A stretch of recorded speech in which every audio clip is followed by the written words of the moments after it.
जय श्री हरि। देवी पद्मावती अम्मा की दिव्य कथा। भाइयों और बहनों, क्या आप जानते हैं कि तिरुपति बालाजी के दर्शन तब तक अधूरे माने जाते हैं जब तक भक्त देवी पद्मावती अम्मा के चरणों में शीश न झुकाए। आज हम जानेंगे देवी पद्मावती के जन्म की कथा, उनके विवाह का अद्भुत रहस्य, उनका दिव्य स्वरूप और उनके चमत्कारों की दिव्य महिमा। जन्म कथा।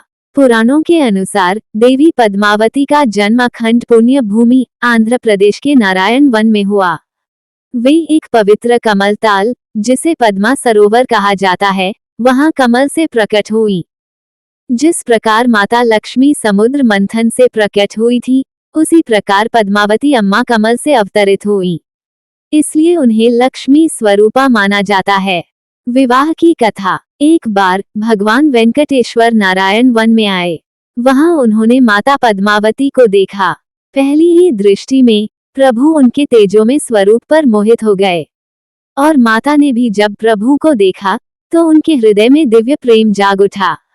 ऋषियों और देवताओं के मध्य भव्य विवाह हुआ। आज भी इस दिव्य विवाह का उत्सव तिरुपति क्षेत्र में बड़े धूमधाम से मनाया जाता है। स्वरूप। देवी पद्मावती का स्वरूप स्वर्ण के समान तेजों में है। वे कमल पर विराजमान रहती हैं और उनके हाथों में कमल पुष्प शोभित होता है।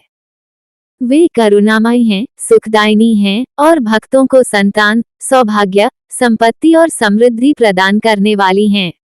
तिरुचनूर मंदिर। तिरुचनूर, जो तिरुपति के पास स्थित है, वहां देवी पद्मावती का भव्य मंदिर है। कहा जाता है कि तिरुपति बालाजी के दर्शन तभी पूर्ण होते हैं जब पहले भक्त तिरुचनूर जाकर माता पद्मावती के दर्शन करें। देवी पद्मावती अम्मा के चमत्कार। अधूरे दर्शन पूरे करना। कई भक्त सीधे तिरुपति बालाजी पहुंच जाते हैं और पद्मावती अम्मा के मंदिर नहीं जाते। बाद में उन्हें लगता है कि उनके दर्शन अधूरे रह गए, लेकिन जैसे ही वे तिरुचनूर जाकर अम्मा के चरणों में नतमस्तक होते हैं, उनके मन को पूर्ण शांति मिलती है। विवाह के चमत्कार। जिन कन्याओं के विवाह में बाधाएं आती थीं, उन्होंने शुक्रवार के दिन व्रत रखकर कमल पुष्प अर्पित किए और थोड़े ही समय में योग्य वर प्राप्त हुआ। आज भी हजारों लड़कियां विवाह योग सिद्धि के लिए यहाँ आती हैं। संतान सुख की प्राप्ति। वर्षों से संतान सुख से वंचित दंपतियों ने पद्मावती अम्मा से प्रार्थना की और माता की कृपा से उन्हें संतान प्राप्त हुई। ऐसे अनेक परिवार आज भी अपने बच्चों को गोद में उठाकर माता को धन्यवाद देते हैं। धन और संपन्नता की प्राप्ति। पद्मावती अम्मा लक्ष्मी स्वरूपा हैं।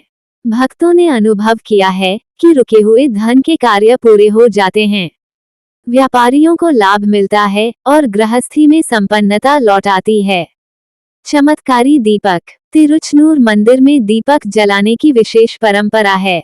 भक्त कहते हैं कि जिसने भी अपनी मनोकामना लेकर दीपक जलाया, उसकी इच्छा अवश्य पूरी हुई। संकट हरने वाली माता।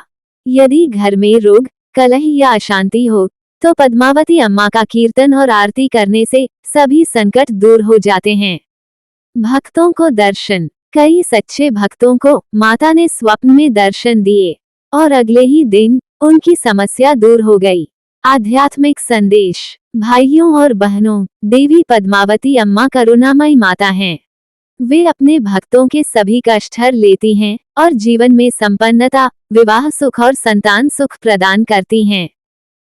याद रखिए, तिरुपति बालाजी के दर्शन तभी पूर्ण होते हैं जब भक्त पहले तिरुचनूर जाकर पद्मावती अम्मा के चरणों में शीश झुकाता है। जहां पद्मावती अम्मा की कृपा है, वहां स्वयं वेंकटेश्वर भगवान की छाया बनी रहती है। जय पद्मावती अम्मा। जय श्री हरि।